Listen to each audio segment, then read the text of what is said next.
I know from personal experience it can be tough to transition from a student nurse to a professional nurse. I remember when I started my first job in the emergency room, and I sat there twiddling my thumbs because I still had not successfully gotten an IV in and I was about to hit the ground running. Little did I know that there was such a thing as nurse residencies. And that's why I'm excited to tell you about HCA Healthcare's nurse residency program. This program supports newly graduating nursing students at the early stages of their careers. HCA Healthcare's year-long nurse residency program helps first-year nurses transition from the classroom to working in the field with confidence. Plus, nursing residents get access to a range of opportunities to learn from specialists in various areas, such as ER, critical care ICU, and surgical services. And there's a variety of other great benefits. Learn more today at careers.hcahealthcare.com/residency. Again, that's careers.hcahealthcare.com/residency. HCA Healthcare is an equal opportunity employer. Welcome to the Nurse Leader Network podcast with your host, Chris Racinos. Wherever you're going on your nurse leader journey, we're here to help you get there. Welcome, everybody, to the Nurse Leader Network podcast. Today, we have a topic that many of you will probably be familiar with. So, what comes to mind when I say corporate wellness? Do you think Google and playing ping pong and having snacks readily available? Or what is it that you think about when you think corporate wellness? Today's guest, Michelle Rhodes, is the owner of Green Roads Consulting and the author of 6 best-selling books around the topic of corporate wellness. Welcome, Michelle. Hey, good afternoon. We're so glad to have you on the show today. I'd like to really just start off by talking about, how did you get into corporate wellness? What's your background? Okay. Well, thank you for having me, Chris. First of all, I appreciate your time, and I'm just excited for your podcast. So I hope it does wonderfully well. It takes you places that you never thought of. Thank you. But oh, you're welcome. You're welcome. And let me just also say real quick, these 6 books are of different topics. So they're not just corporate wellness, but there are women's empowerment. There's a nurse entrepreneurship one-on-one book. It's actually my personal bestseller, and then some other books that I've written with other nurses. So there are a variety of topics out there. But to answer your question, my background is actually managed care. So I've been a registered nurse 23 years, and the bulk of those years have been in, the business of healthcare is what I would call it. So your case management, your care coordination, your care management.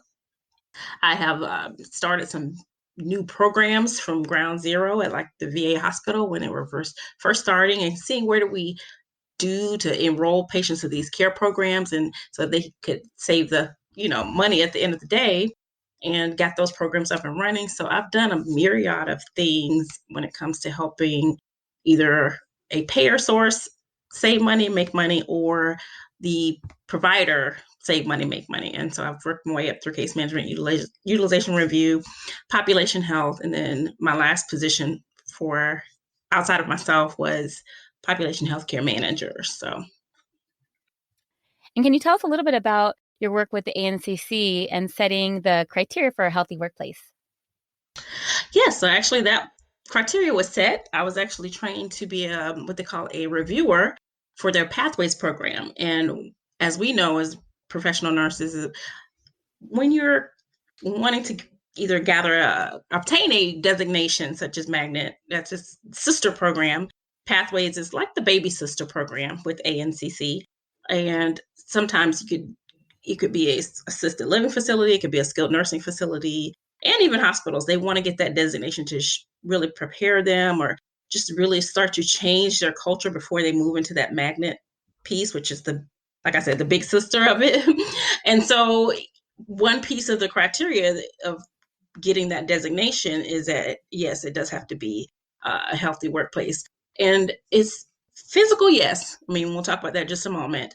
But really, a lot of the other the criteria behind that is not just staying physically well, but just helping the nurses in particular.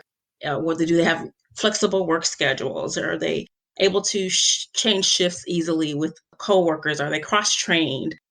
Is it just a way that this environment helps the nurse easily adjust with the lifestyle, that maybe extends outside of the hospital, if that makes sense. So it's from scheduling, it's from PTO, it's from, yes, being able to stay physically and healthy well, but also mentally, I would say, and emotionally well as well. That's perfect. And it kind of touches on my thoughts around what I typically see workplace wellness defined as, which is usually from what, from experiences I've had interacting with others, it's kind of like a cherry on top or an addition to. So, for example, it might be that we have a designation for a physical fitness on top of, your regular work, or we have a workplace wellness, gym that you can go to, but it's on top of your regular work, not really Yes, integrated into your work. And so, could you talk a little bit about what a workplace wellness program actually looks like or should look like? absolutely. Absolutely. Well, just a little background about this piece of me, because if you've studied my bio, you'll see that I've taken all sorts of training, and it's really, to me, all molds together, although I get a little bit of different types of experiences, which I mentioned managed care. I'm a certified managed care nurse, but I'd also undergone some training for workplace wellness, for a healthy workplace, and then the culture of wellness is what it's called. So I wanted to just kind of preface this by saying I just was drawn to this piece through just as a whole. How can I help organizations stay healthy and well? So, with that training, I decided to branch it, kind of bring a little branch of it into my business, and we'll talk about that in a moment. But to answer your question, is it has to do with the culture of the workplace. So it's not just the physical, which is most times, like you said, we think of the gym, and that's been my experience. Is that, oh, we offer a gym, we have a gym on site, or you get a 35% discount if you want to open a gym's membership, have a gym membership. Well, it definitely goes way beyond that. And so we look at really truly, I guess I'll start from the like the biggest, baddest, boldest version of a workplace wellness program that I could think of. And then I think based on the culture, the organization pulls what they need out of that, if that makes sense. So if the culture was thriving, it would be from the top down. That means even the CEO is working out, or they portray, they share what they're doing as far as staying well. Is it that they are known to be vegan, or is it that they have vegan options in the cafeteria? Is it that we have a snack machine that has healthy options? We might have a green healthy snack machine. They have those now. So it's really, like I said, top down. The whole culture is we're all moving towards this together. It's the way we talk to each other. It's the way that our benefits are set up. It's the way that we can, of course, stay physically well. Do we have lunch and learns that help us de-stress? Do we have a stress room or a wellness room that we can go into and maybe just breathe in some aromatherapy for 5 minutes on a break? Do we have some sort of walking program where we can all come together after work and take a walk? Or do we have a 90-day fitness challenge where a lot of us are trying to lose weight together? Do we have a smoking cessation program where those of us who are smokers can get together and really nip this in the bud once and for all? Do we have something for diabetics? Hey, a support group or cancer support group. That's the biggest, baddest, boldest version of a workplace wellness program where the whole culture just thrives from the CEO down to the choices in the cafeteria to the programming extraneously, all supporting us to be well from the inside out. That sounds like a dream. I mean, it really is. It's a place when you describe it, it sounds like a place that I'm sure many of the listeners and myself, we would love to work at. Right. And the fact of the matter is there's plenty of organizations that do have that. And then on the other hand, there's plenty that aren't That don't, reaching right. to that level or not even scratching the surface yet. Yeah. And so, can you talk to us a little bit about why we would even want to put our attention there? So we know it's good, right? We kind of know it's good, but really what's the return on investment on putting our attention on ensuring that we have a healthy workforce? Oh, yeah. Well, that's what it all boils down to at the end of the day. So that's the question I get asked as a consultant is like, okay, what does this, look like realistically, if I invest in you coming here to help us with this, what does this look like? So, like I said, that's the biggest, boldest, baddest. That's ideal, right? So that's probably your Googles. They have a little couch and lounging room, just all those things that I mentioned. But I just say that because from there, now you can see where we can pull down what we need. So I'll tell you that my background in insurance kind of helps me with this because I can go into a prospective client and say, let me just look at your trend reports from what you're spending. And so this is where the money comes in. What have you been spending in the way of your diabetes, your diabetes drugs, the diabetes patients who need supplies, the cancer diagnosis. Well, let's see what those medications are looking like. Just really looking at diagnoses and the spending that's happened in the past year to 2 years, because it really can take another year or 2 years to turn this around. It's not going to happen overnight. But we start with the ones that are paying out, top dollar.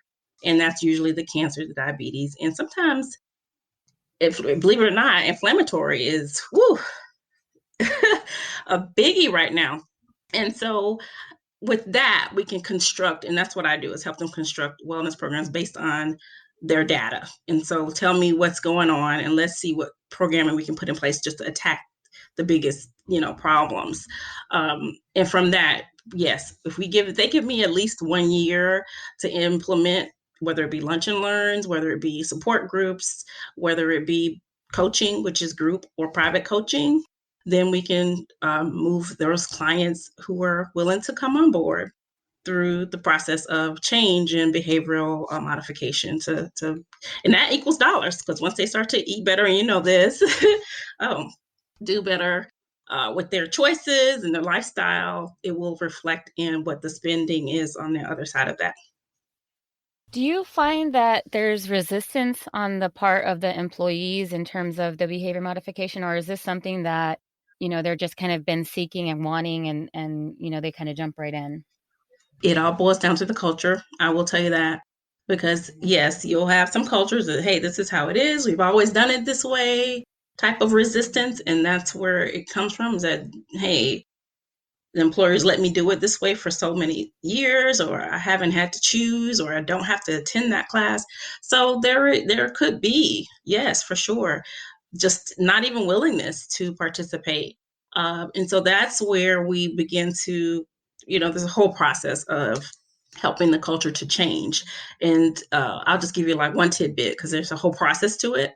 But we start with planting champions throughout the organization. So people who can cheer on the efforts, or the like lead a specific project. And if you've seen anything, it's almost similar to going viral, when you can just get maybe one person to like something and to try something and give a testimonial, and then you have 2 and then 3 and then 4, and it begins to spread almost. That's really how we do culture changes, because it's not gonna take it's going to take really one person at a time. But sometimes when you feel coworkers and other people around you changing and having fun and participating, it's almost like a natural progression for others to want to. You probably won't get 100% buy-in, but it definitely helps.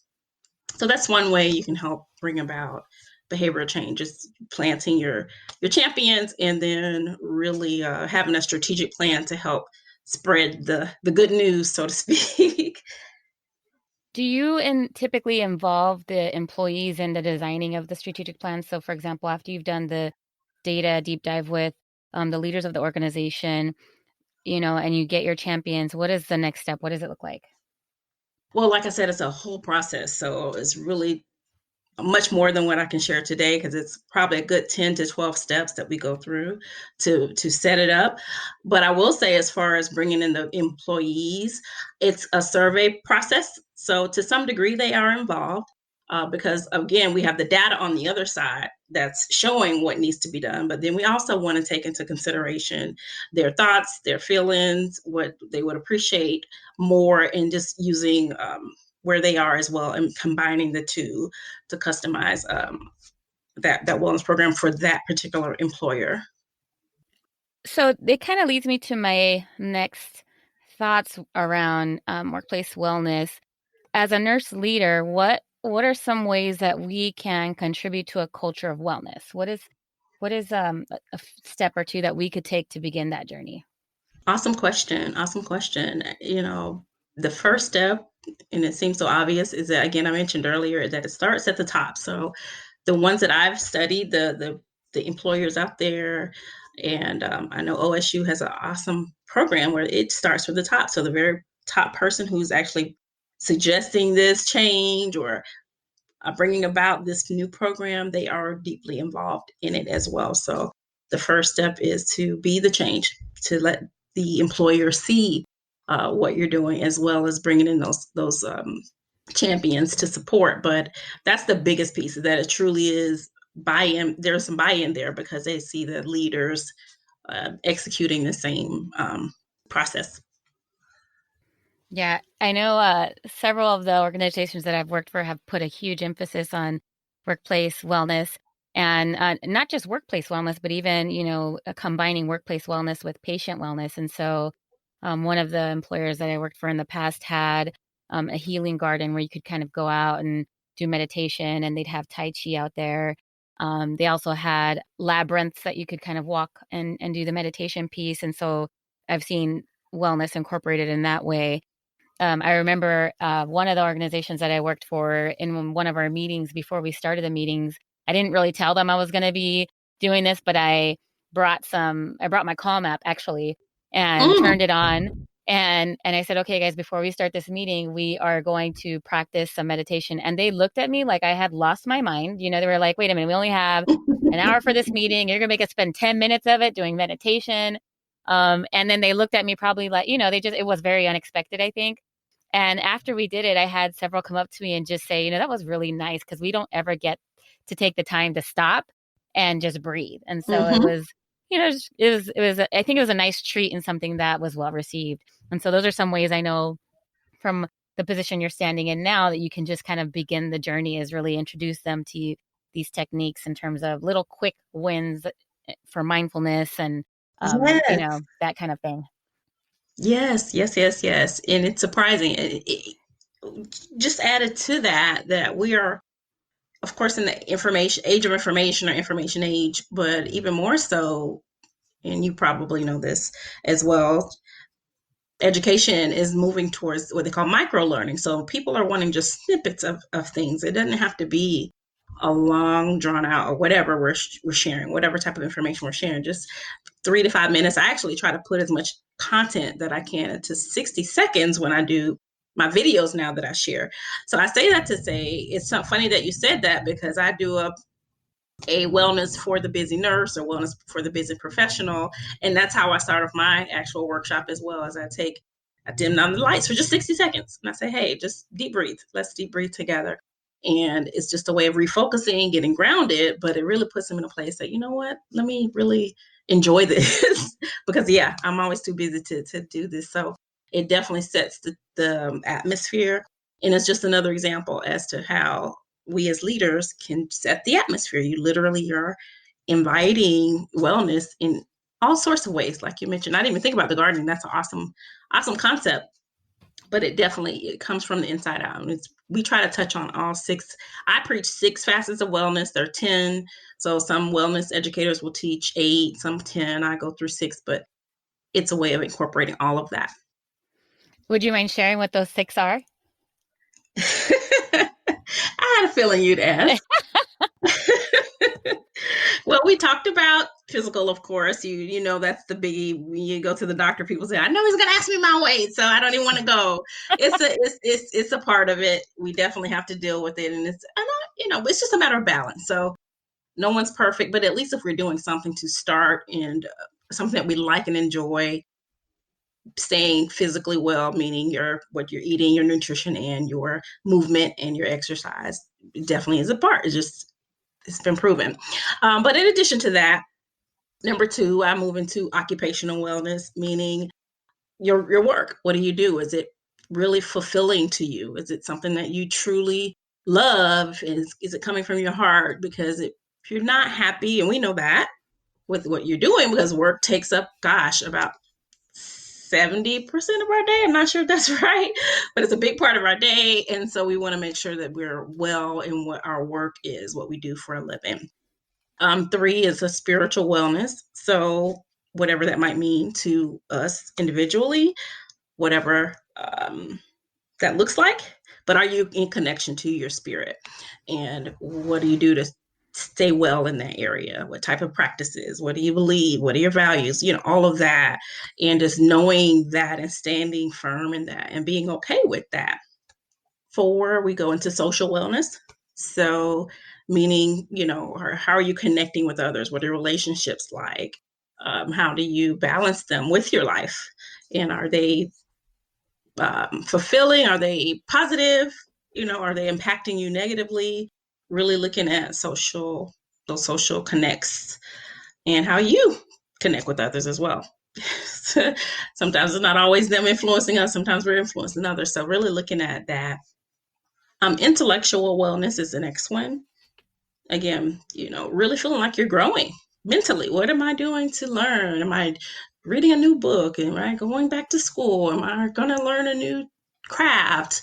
It's just challenging the mind in the creative side of it, which is different than mental health, but just really stimulating that mind to learn and grow.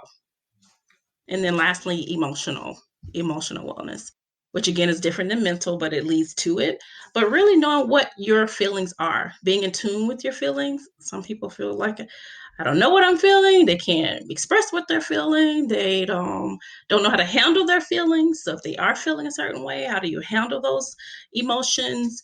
That's what emotional wellness is. And so if we can just tap into ways to keep those in balance, it's a great start to staying well. I Because love how there's you, others like, yeah, financial. I didn't even touch that. I don't even teach that because it's not. I mean, it's like a whole specificity, if that's a word, class that the National Wellness Institute offers if you want to just be certified in financial wellness. So it's a thing, like it's like the seventh leg of this, but it's not a part of my particular teachings because it really is in depth. And I do feel that people really need, if that's a problem, that they should go do a deep dive into that. But it's a part of wellness. yeah, absolutely. I mean, I think I read yesterday that it's one of the number one reasons for divorce is financial unwellness. And so definitely is a Mm-hmm. piece to it.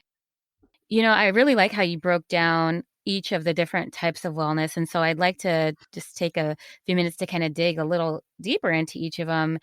So, in terms of occupational wellness, does your consulting group help address each of these aspects of wellness and create strategic plans around them? Or, when you talk about occupational wellness and really being happy in your job, what are some things that you could do to assess the state of occupational wellness at your work?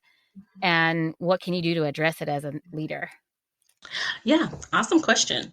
So, yeah, we definitely do our own assessments. I have assessments for each of these.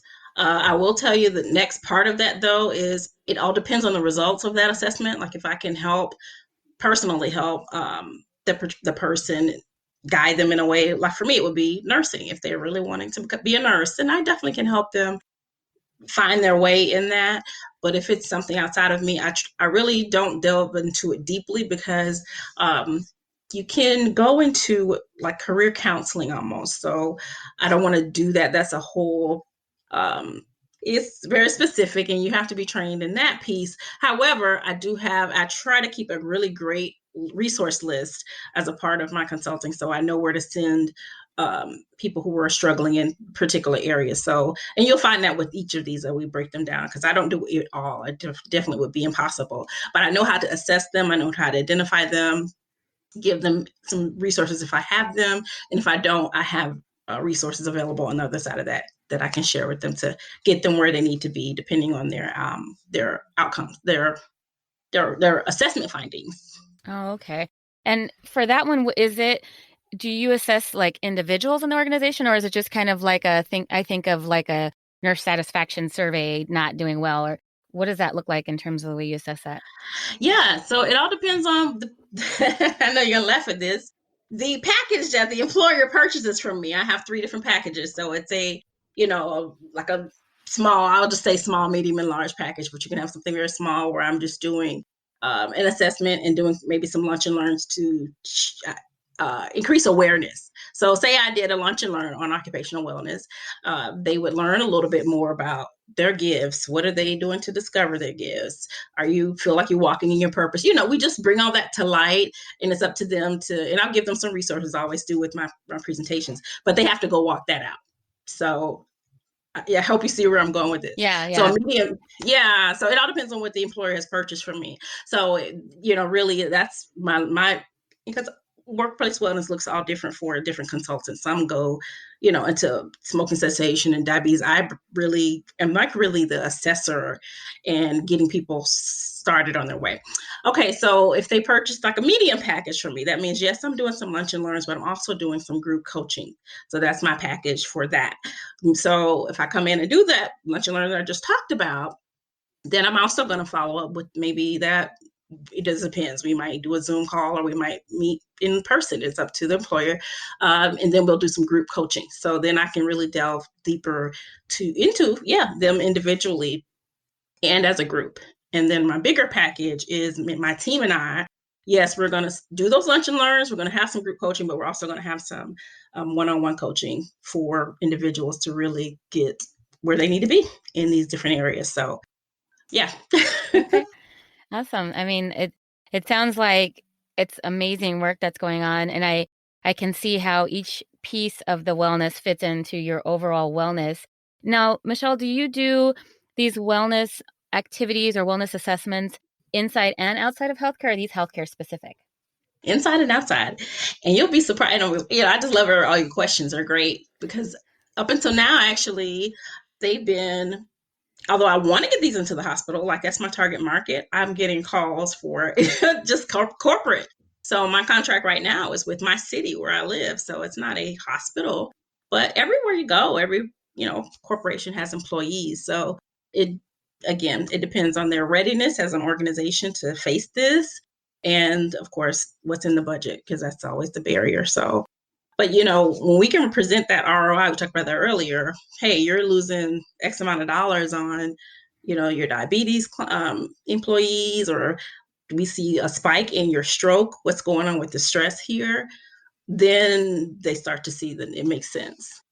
Yeah, absolutely. I can totally see how, you need to invest up front because not only does it impact dollars, but it impacts people's Mm-hmm. lives. It impacts the patients that we could take care of in healthcare or the city workers, who can, I'm making it up, like fix the broken potholes or I'm just kind of saying it impacts it much more beyond the Mm-hmm. financial dollars. I mean, it impacts our communities by not investing in this. So I can, Absolutely.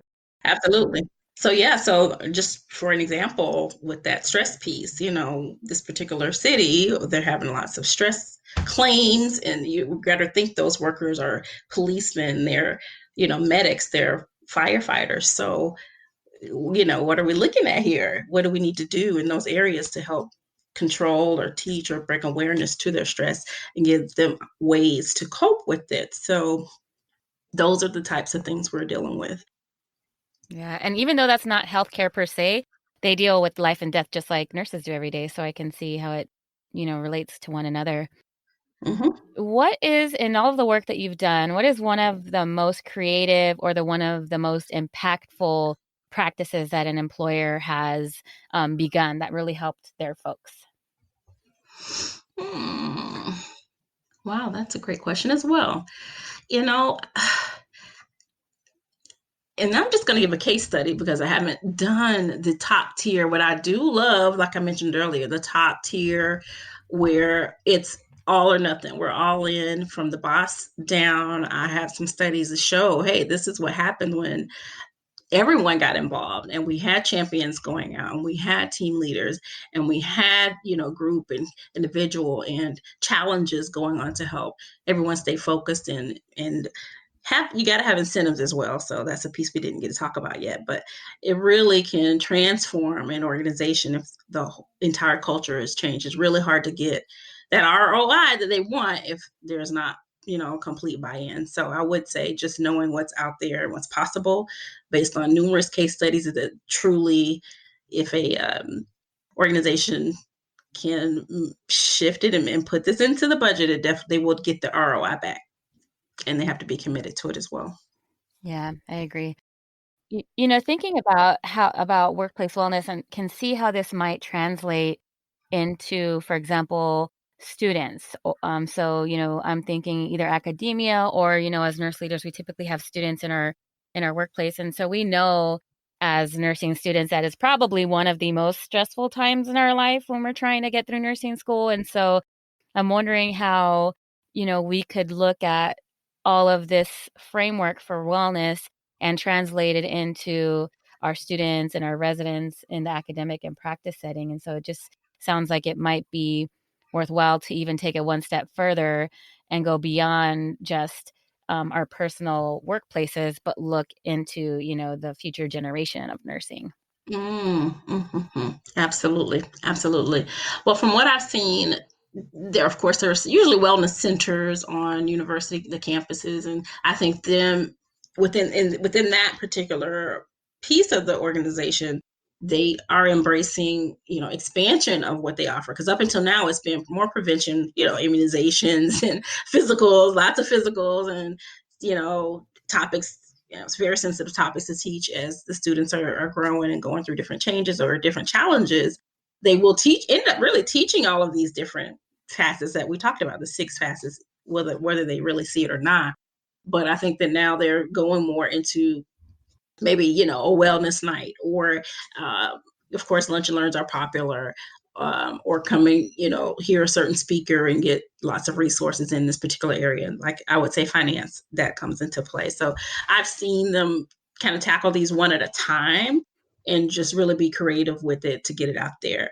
And then on the hospital side, which is not just residents, but I will say I've seen, because I do, I'm following the trends so I can stay abreast of what's going on out there. Although I don't, again, implement them all, I definitely can bring the resources in. So the emergency room. So it's not just residents, but you can take the emergency room for one example.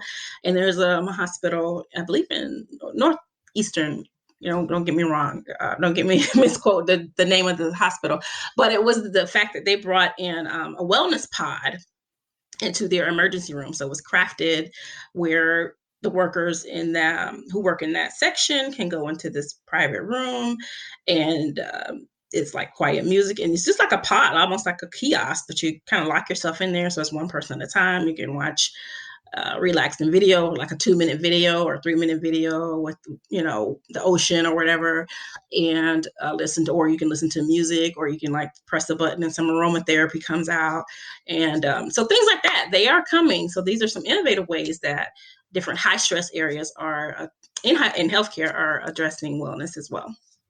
Yeah, I can see that working in a variety of settings. I mean, as a nurse, I'm sure all, if not most, or most, if not all of us have experienced a lot of patient loss. And so, to go through that loss and then have to immediately walk to the next bed and take care of the next patient like nothing happened it's not, Mm-hmm. it's not something that our human bodies and minds are designed to do. And so I Mm-hmm. can see how this can really kind of give us some time to reflect on what just happened and be prepared to take care of the next patient in the best possible way. So thank you for sharing that.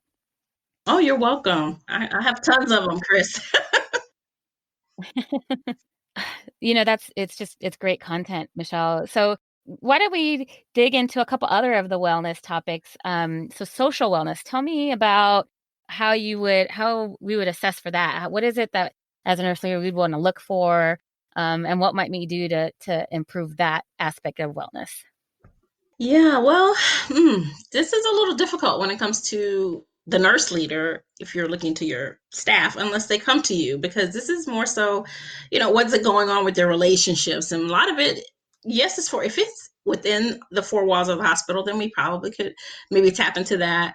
But many of these also extend outside of, work. So that makes it a little difficult. But, if we want to just make sure they're healthy, you know relationships within, because we know nurse bullying is a real problem. It's a thing. It's not up for debate. So we want to make sure that our workers are socializing, they are able to speak, you know keep the communication basically open. Maybe there's some sort of way that we design our communication on our floor, like this is how we're gonna, these are the house rules, so to speak, when it comes to communication. Do we do things inside or outside of the the ward together to kind of build our relationships? Do we have maybe some sort of hobbies or a book, even a book club, just something with a sense of togetherness, basically, to keep us feeling healthy socially, if it's just our ward, our where we work. But if it's outside of work, then you look at those other relationships where, are you making time for friends, family, spouse? Those are things the person would want to look at. Yeah. You know, a couple of years ago, my daughter passed away, and at the same time, there was two other people that I worked closely with that had loved ones pass away around the same time. I mean, it was within months, and Mm. we kind of naturally formed a mini grief group, so that we could kind of support each other going through that. And so I could see how when we look at social wellness and extending beyond our walls, just creating structures and forums for things that commonly happen, right? I mean, loss is Mhm. just a part of life, or Right. things like getting married even can cause stress. It's good stress usually, but just creating forums in which folks that have things in common can share and grow socially, and so to kind of help create a network and a friendship and a sister or brothership, if you will, among the staff as well. So I can see how, as a nurse leader, we could facilitate things that relate to life in general outside of the hospital. Mm-hmm. Absolutely. And then those are the positive ways, but I also break these down into negative ways. Sometimes we're so busy, we don't catch the signs, as so to speak. You've heard that say, "Oh, I didn't know," or "I didn't ever thought about her doing such and such a thing." Well, if you notice people withdrawing and not wanting to even talk to anyone at work, or uh, when they do talk, it's all negative. What's the root of that? And that's why I said this gets a little sticky. So it's a matter of, if we can have that open communication, that when this does come up and someone's kind of going through the muck, that they feel, okay with coming to their manager or their leader and opening up if they want to, um, about what's going on, so we can get them the help that they need. But yeah, so just avoiding people, negative talk. Sometimes we have bad relationships outside of work, and we know sometimes that follows us into work. Yeah, yeah, you're definitely right. What about the intellectual wellness? So you touched on that. Tell me a little bit more about how we would assess that and or provide support for it. Yeah, I think, as a whole, that nursing does pretty well in this area, because we love to get our letters. we, we love the letters behind our name, and we love to achieve these board certifications, which is all great, right? It's not anything wrong with it, but it really is just a matter of you saying, "Hey, I achieved something. I achieved a goal that my mind felt, compelled to learn." So I think overall we do well with it, but it's just really having an atmosphere in the workplace of challenging people to grow intellectually. So whether we can start with just a book club and learn something new, whether it be a new skill, but for those who don't want to go back to school, but for those who do we have programs in place to support those who are going back to school, and those who, maybe are natural problem solvers? Or do we have them in the right position? Because you have some that love to problem solve, and we should know those traits about, those that we work with, so we can make sure people are really just, bringing their greatest good to work.